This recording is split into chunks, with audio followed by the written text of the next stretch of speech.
نحمده ونستعينه ونستغفره ونؤمن به ونتوكل عليه ونعوذ بالله من شرور أنفسنا ومن سيئات أعمالنا من يهده الله فلا مضل له ومن يضلله فلا هادي له وأشهد أن لا إله إلا الله وحده لا شريك له ونشهد أن محمدًا عبده ورسوله سبحانك لا علم لنا إلا ما علمتنا ولا معرفة إلا ما ألهمتنا إنك أنت العليم الحكيم. أعوذ بالله من الشيطان الرجيم. بسم الله الرحمن الرحيم. إنما المؤمنون الذين إذا ذكر الله وجلت قلوبهم وإذا تليت عليهم آياته زادتهم إيمانا وعلى ربهم يتوكلون. صدق الله مولانا العظيم.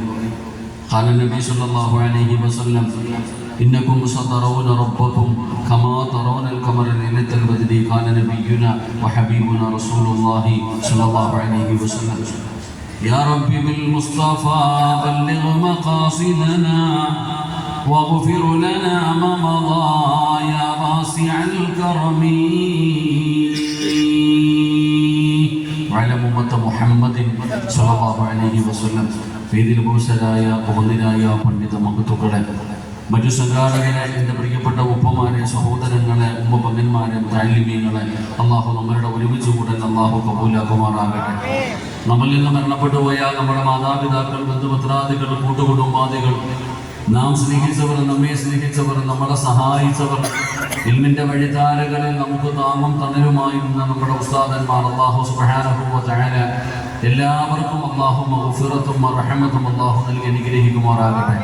ഇനിയുള്ള കാലം അള്ളാഹുവിൻ്റെ തൃപ്തിയിലും പൊരുത്തത്തിലുമായി ജീവിച്ച് ഈ ലോകത്ത് നിന്ന് യാത്ര പറയുന്ന സമയം ഈമാനോടുകൂടി ഷഹാദത്ത് കലിമ ഉറക്കെ പറഞ്ഞ് വെള്ളിയാഴ്ച രാവിലോ പകലിലോ ഒരു ഷഹീദിനെ പോലെ മരണപ്പെടുന്ന മുത്തഖീങ്ങളിൽ അള്ളാഹു നമ്മളെ എല്ലാവരെയും ഉൾപ്പെടുത്തി അനുഗ്രഹിക്കുമാറാകട്ടെ. അൽഹംദുലില്ലാഹ്. എൻ്റെ പ്രിയപ്പെട്ട സഹോദരങ്ങളെ, സഹോദരിമാരെ, കൂടുതൽ ആമുഖങ്ങൾക്കോ വിശദീകരണങ്ങൾക്കോ ഒന്നും ഞാൻ കിടക്കുന്നില്ല, സമയം വളരെ കുറവാണ്. അൽഹംദുലില്ലാഹ്. 2-3 വർഷമായി ഞാൻ ഇവിടുത്തെ ഉറൂസിൽ പ്രഭാഷണം നടത്താറുണ്ട്. ഇതൊന്ന് കഴിഞ്ഞ വർഷം അല്ല വന്നില്ല എന്ന് തോന്നുന്നു. അപ്പോൾ അൽഹംദുലില്ലാഹ്, അള്ളാഹു എനിക്കൊരു ഭാഗ്യം തന്നു. ഇവിടുത്തെ മഖാമിൽ കിടക്കുന്ന മഹാരഥനുമായിട്ടൊരു ഫാത്തിഹ ഓതുന്ന ഒരു ബന്ധം, എന്തോ ഒരു സ്നേഹം. അപ്പോൾ അൽഹംദുലില്ലാഹ്, എല്ലാ വർഷവും ഇവിടെ വരാൻ ഒരു അവസരം പടച്ചുറപ്പ് തരുന്നുണ്ട്. അൽഹംദുലില്ലാഹ്. അള്ളാഹു ആ ബന്ധം സ്വർഗം വരെ അള്ളാഹു എത്തിക്കുമാറാകട്ടെ. അപ്പോൾ അതുകൊണ്ട് എൻ്റെ പ്രിയപ്പെട്ട സഹോദരങ്ങളോട് ഞാൻ വേറെ ഒന്നിലേക്കും കിടക്കുന്നില്ല, നേരെ വിഷയത്തിലേക്ക് കിടക്കുകയാണ്. 10 മണിക്കാണ് നമ്മുടെ മൈക്ക് ഓഫ് ആകേണ്ടത്. മാക്സിമം പോയാൽ 10:30 വരെ, അതിനപ്പുറം ഇല്ല. അതുകൊണ്ട് ഈ പുറത്തു നിൽക്കുന്ന സഹോദരങ്ങൾ ഒരു ഉപകാരം ചെയ്യണം. നിങ്ങളൊക്കെ ഇങ്ങനെ പുറത്തു നിൽക്കുമ്പോൾ ഒരു വലിയ തിരക്ക് ഫീൽ ചെയ്യുന്നുണ്ട്. അപ്പോൾ വണ്ടിയും മറ്റുള്ള കാര്യങ്ങളൊക്കെ വരുമ്പോൾ ഈ തിരക്ക് ഫീൽ ചെയ്യുമ്പോൾ അതൊരു വലിയ പ്രയാസമാണ്. അതുകൊണ്ട് ആകെ ഉള്ളത് 1.25 മണിക്കൂറാണ്. ആ 1.25 മണിക്കൂർ ജീവിതത്തിൽ ഉപകാരപ്പെടുന്നതാക്കുക.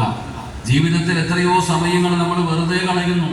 പക്ഷെ ജീവിതത്തിൽ ഉപകാരപ്പെടുന്ന 1.25 മണിക്കൂറാക്കാൻ കഴിഞ്ഞാൽ അള്ളാഹുവിന്റെ റസൂൽ സല്ലല്ലാഹു അലൈഹി വസല്ലമ തങ്ങൾ ദുനിയാവിലെ സ്വർഗമെന്ന് വിശേഷിപ്പിച്ച ഈ ഇൽമു പറയുന്ന മജ്ലിസിൽ അള്ളാഹു തന്ന ആയുസിൽ നിന്ന് ഒരു 1.5 മണിക്കൂർ അല്ലെങ്കിൽ 1.25 മണിക്കൂർ ആ സ്വർഗത്തിലിരിക്കാൻ ഒരു അവസരം കിട്ടുമ്പോൾ ഉപയോഗപ്പെടുത്തുന്നവരാവുക. അതുകൊണ്ട് പുറത്തു നിൽക്കുന്ന എല്ലാവരും ഇൻഷാ അല്ലാഹ് കയറിയിരിക്കുക. അള്ളാഹു പറയുവാനും കേൾക്കുവാനും അൽഹംദുലില്ലാഹ് പറയുന്നത് മുഴുവനും എന്റെയും നിങ്ങളുടെയും ജീവിതത്തിൽ പ്രാവർത്തികമാക്കാൻ അള്ളാഹു തൗഫീഖ് നൽകി അനുഗ്രഹിക്കുമാറാകട്ടെ. അൽഹംദുലില്ലാഹ് വലിയ സന്തോഷമുണ്ട്. ശൈഖുന അൽഹംദുലില്ലാഹ് മുശാവറയിലേക്ക് ഉസ്താദ് അവറുകളെയൊക്കെ തെരഞ്ഞെടുത്തു. അൽഹംദുലില്ലാഹ് അള്ളാഹു ആഫിയത്തും ദീർഘായുസ്സും അള്ളാഹു കൊടുത്ത് അനുഗ്രഹിക്കുമാറാകട്ടെ. അൽഹംദുലില്ലാഹ് മരിക്കുന്ന കാലം വരെ ദീനിനെ ദഅവത്ത് ചെയ്യാൻ അള്ളാഹു ഉസ്താദ് അവറുകൾക്ക് ഭാഗ്യം കൊടുക്കുമാറാകട്ടെ. അവരുടെയൊക്കെ പുറകിൽ നടക്കാൻ അള്ളാഹു നമുക്കും ഭാഗ്യം തരുമാറാകട്ടെ. എന്റെ പ്രിയപ്പെട്ട സഹോദരങ്ങളുടെ 3 സ്വലാത്ത് സ്വല്ലല്ലാഹു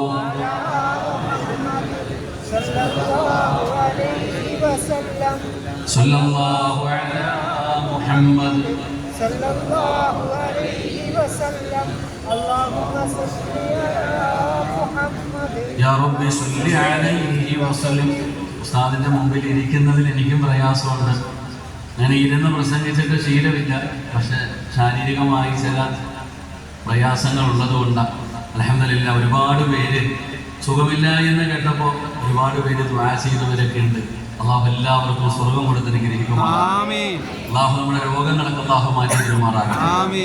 എന്റെ പ്രിയപ്പെട്ട സഹോദരങ്ങളെ സഹോദരിമാരെ, ഒരു കൊലപാതകം എന്ന് പറയുന്നത് കുറേ കാലങ്ങൾക്ക് മുമ്പ് കൊലപാതകമെന്ന് കേൾക്കുമ്പോൾ വല്ലാത്ത ഒരു അത്ഭുതമാണ്.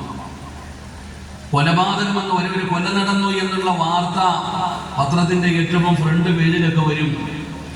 ഒരു കൊലപാതക വാർത്ത കേൾക്കുമ്പോൾ നടന്നു എന്നറിയുമ്പോൾ നമുക്കൊക്കെ വലിയ അത്ഭുതമായിരുന്നു. അതൊക്കെ വലിയ ഒരു കുറ്റമായി വലിയൊരു വിഷയമായി നമ്മൾ ചർച്ച ചെയ്യുമായിരുന്നു. എന്നാൽ എൻ്റെ പ്രിയപ്പെട്ട സഹോദരങ്ങളെ, ഇന്ന് കൊലപാതകം എന്ന് പറയുന്നത് സാധാരണ ഒരു വാർത്തയായി മാറിയിരിക്കുന്നു. ഇന്ന് ഏത് ദിവസം പത്രമെടുത്തു നോക്കിയാലും ബറക്കത്തിന് വേണ്ടി ഒരെണ്ണമുണ്ട്. വാപ്പ മക്കളെ കൊല്ലുന്നു, മക്കൾ മാതാപിതാക്കളെ തല്ലിക്കൊല്ലുന്നു, കൂടപ്പുറപ്പുകൾ പരസ്പരം തല്ലി ചാവുന്നു, എടാ കൂടെ പഠിച്ചവനെ കൂട്ടുകാരെ തല്ലിക്കൊല്ലുന്നു. അങ്ങനെ ഒരുമിച്ച് കുടിച്ചും കടിച്ചും നടന്നവർ പരസ്പരം അങ്ങോട്ടും ഇങ്ങോട്ടും തല്ലിച്ചാകുന്ന ഒരു കാലഘട്ടത്തിലാണ് നമ്മൾ ജീവിക്കുന്നത്. ഇന്ന് പത്രമെടുത്ത് നോക്കുമ്പോൾ എന്റെ പ്രിയപ്പെട്ടവരെ, ഒരു കൊലപാതക വാർത്ത കേൾക്കുമ്പോൾ അതിലൊന്നും വലിയ അത്ഭുതമൊന്നുമില്ല. കൊലപാതകം നടത്തിയവൻ ചങ്കം വിരിച്ചുകൊണ്ട് ഇങ്ങനെ നടക്കുന്ന ഒരു കാലഘട്ടം. കള്ളം, കഞ്ചാവും, മയക്കുമരുന്നും അതൊക്കെ ഇന്ന് സാധാരണയായി മാറിയിരിക്കുന്നു. അതിന്റെ ഉപയോഗം വല്ലാതെ കൂടിയിരിക്കുന്നു. ഓരോ ദിവസവും പടച്ചവനെ ഈ ഉമ്മത്തിന്റെ അനുയായികൾ ബറക്കത്തിന് വേണ്ടി പത്രത്തിന്റെ വാർത്തകളിൽ ഏത് വാർത്ത കിടക്കുമ്പോഴും അതിനകത്ത് ഈ സമുദായത്തിന്റെ അനുയായികളുണ്ട് എന്നുള്ള സങ്കടകരമായ ഒരു വാർത്ത. അപ്പൊ എന്റെ പ്രിയപ്പെട്ട സഹോദരങ്ങളെ വല്ലാതെ ഭയപ്പെടുത്തുന്ന വാർത്തകളാണ് നടന്നുകൊണ്ടിരിക്കുന്നത്. വ്യഭിചാരവും അതുമായി ബന്ധപ്പെട്ട വിഷയങ്ങൾ മറുഭാഗത്ത്. അപ്പൊ നമ്മൾ മനസ്സിലാക്കേണ്ടത്, എന്റെ പ്രിയപ്പെട്ട സഹോദരങ്ങളെ, ഇതൊക്കെ സാധാരണ ഒരു പ്രവർത്തനത്തെ പോലെ ഇന്ന് ഇതൊക്കെ നടന്നുകൊണ്ടിരിക്കുന്നു. എങ്ങോട്ടാണ് പടച്ചവനെ ഈ സാഹചര്യം, മനുഷ്യൻ എങ്ങോട്ടാണ് സഞ്ചരിക്കുന്നത് എന്ന് ഒരാൾക്കും മനസ്സിലാക്കാൻ കഴിയുന്നില്ല. അതിനപ്പുറം ഈ വളർന്നു വരുന്ന യുവതലമുറ, എന്റെ പ്രിയപ്പെട്ട സഹോദരങ്ങളെ, ഇന്നത്തെ യുവതലമുറയുടെ ജീവിതം കണ്ടാൽ അള്ളാഹുവെ പടച്ചവനെ, മാതാപിതാക്കൾ തന്നെ ചിന്തിക്കുകയാ, ഇനി ഇവരെ എങ്ങനെ അള്ളാഹ് നന്നാവുക. ഉപദേശങ്ങൾ കൊടുത്തു നോക്കി, ഒരുപാട് നസീഹത്തുകളും ഉപദേശങ്ങളും പലതും ചെയ്തു നോക്കി. എന്നിട്ടും ഇന്നത്തെ തലമുറ അള്ളാഹുവിന്റെ ദീനിൽ നിന്ന് അകന്നുകൊണ്ട് അവർക്ക് ഇഷ്ടപ്പെടുന്ന രീതിയിൽ ജീവിതം നയിച്ചുകൊണ്ടിരിക്കുന്നു. എന്റെ പ്രിയപ്പെട്ട സഹോദരങ്ങളെ, മുസ്ലിം ഉമ്മത്ത് എന്ന് പറയുന്ന ഈ സമുദായത്തിന് ഒരു ഇസ്സത്ത് ഉണ്ടായിരുന്നു, ഒരു വിലയുണ്ടായിരുന്നു എനിക്കും നിങ്ങൾക്കും. നമ്മൾ ജീവിക്കുന്ന ഈ രാജ്യം, നമ്മുടെ നാട്ടിലേക്ക് ദീനിന്റെ ദഅവത്തുമായി കടന്നു വന്നവര്, ഈ നാട്ടിലെ ഹൈന്ദവനും അതുപോലെ തന്നെ ക്രിസ്തുമത വിശ്വാസികളും എല്ലാവരും ഇരു കൈകൾ നീട്ടി സ്വീകരിച്ചിരുന്ന ഒരു കാലം നമുക്ക് പറയാനുണ്ടായിരുന്നു. എന്നാൽ ഇന്നത്തെ മുസ്ലിമിന്റെ അവസ്ഥ എന്താ? എന്റെ പ്രിയപ്പെട്ടവരെ, വഴിയെ പോകുന്നവനും വരുന്നവനും എന്തും പറയാൻ കഴിയുന്ന ഒരവസ്ഥ. ആർക്ക് വേണമെങ്കിലും എന്തും പറയാം, ചോദിക്കാനും പറയാനും ആരുമില്ലാത്ത ഒരവസ്ഥയിലൂടെ ഉമ്മത്ത് കടന്നു പോകുന്നു. എന്റെ പ്രിയപ്പെട്ടവരെ, നിബിധങ്ങൾ പറഞ്ഞു, എന്റെ ഉമ്മത്തിനൊരു കാലം വരും, ആ കാലഘട്ടത്തിൽ നിബിധങ്ങൾ പറയുന്നു, ഭക്ഷണപാത്രത്തിലേക്ക് ചുറ്റുഭാഗത്തിരിക്കുന്നവര് മുഴുവനും ഒരു പാത്രത്തിനകത്ത് ഭക്ഷണം വെച്ചിരിക്കുന്നു. ആ പാത്രത്തിലേക്ക് ചുറ്റുഭാഗത്തിരിക്കുന്നവര് മുഴുവനും കഴിക്കുന്നതിന് വേണ്ടി കൈനീട്ടുന്നത് പോലെ എന്റെ സമുദായത്തിന്റെ നേരെ ജനങ്ങൾ കടന്നു വരുന്ന ഒരു കാലം വരുമെന്ന് ആദരവായ പ്രവാചകൻ നബി മുഹമ്മദ് മുസ്തഫ സല്ലല്ലാഹു അലൈഹി വസല്ലമ തങ്ങൾ പറയുകയാണ്. എവിടെയും ഈ ഉമ്മത്ത് ഒറ്റപ്പെട്ടു പോകുന്നു. നമ്മളുടെ വിഷയം വരുമ്പോൾ നമ്മുടെ കൂടെ നിൽക്കുവാൻ പലരും ഭയപ്പെടുന്നു. രാഷ്ട്രീയക്കാരാകട്ടെ ആരുമാകട്ടെ നമ്മളുടെ കൂടെ കൂടിക്കഴിഞ്ഞാൽ അവനെ എല്ലാവരും കൂടെ ഒറ്റപ്പെടുത്തുമെന്നുള്ള ഭയം കാരണം അവര് പോലും നമ്മുടെ കൂടെ കൂടാൻ തയ്യാറാകുന്നില്ല. എന്റെ പ്രിയപ്പെട്ട സഹോദരങ്ങളെ, ഞാൻ രാഷ്ട്രീയം പറയാൻ വന്നതല്ല. എന്തുകൊണ്ടാണ് പടച്ചവനെ മുസ്ലിം സമുദായം ഇങ്ങനെ അധപ്പതിക്കാനുള്ള കാരണമെന്താ? എവിടെ നോക്കിയാലും എല്ലാവരും മുസ്ലിം ഉമ്മത്തിനെ ഒറ്റപ്പെടുത്തുകയാ, പരിഹസിക്കുകയാ, കളിയാക്കുകയാ. എന്റെ പ്രിയപ്പെട്ടവരെ, എല്ലാവരും നമ്മളെ ഒറ്റപ്പെടുത്തുമ്പോ അതിന്റെ അടിസ്ഥാനപരമായിട്ടുള്ള കാരണം എന്താണെന്ന് പഠിക്കണമല്ലോ, മനസ്സിലാക്കണമല്ലോ, അതിന്റെ പ്രതിവിധികൾ ചെയ്യണമല്ലോ. അതുകൊണ്ട് എന്റെ പ്രിയപ്പെട്ടവരോട് എന്തുകൊണ്ടാണ് നമ്മൾ ഇങ്ങനെ ആയി പോകാനുള്ള കാരണമെന്നറിയുമോ? എന്റെ പ്രിയപ്പെട്ട മുസ്ലിമേ, നമ്മൾ യഥാർത്ഥ മുസ്ലിമായി ജീവിക്കുന്നില്ല. നമ്മുടെ യഥാർത്ഥ മുസ്ലിമായി ജീവിക്കുന്നില്ല. പേര് കൊണ്ട് മുസ്ലിമായിരിക്കുകയാണ്. പേരിട്ടെന്ന് പറഞ്ഞു സിറാജെന്നോ അബൂബക്കറെന്നോ മിസ്അബെന്നോ ഉമൈറെന്നോ ഖദീജയെന്നോ ഫാത്തിമയെന്നോ നഫീസയെന്നോ മഹതിമാരുടെയും മഹാന്മാരുടെയും പേരിട്ടതിന്റെ പേരിൽ ഒരു മനുഷ്യനും യഥാർത്ഥ സത്യവിശ്വാസിയാകുന്നില്ല. എന്റെ പ്രിയപ്പെട്ടവരെ, മുസ്ലിമായി ജീവിക്കണം, മുസ്ലിമായി ജീവിക്കണം. അങ്ങനെ യഥാർത്ഥ മുസ്ലിമായി ജീവിച്ചു കഴിഞ്ഞാൽ എല്ലാവരും ആദരിക്കുകയാ, എല്ലാവരും ബഹുമാനിക്കുകയാ, എല്ലാവരും നമ്മളെ സ്നേഹിക്കുകയാ.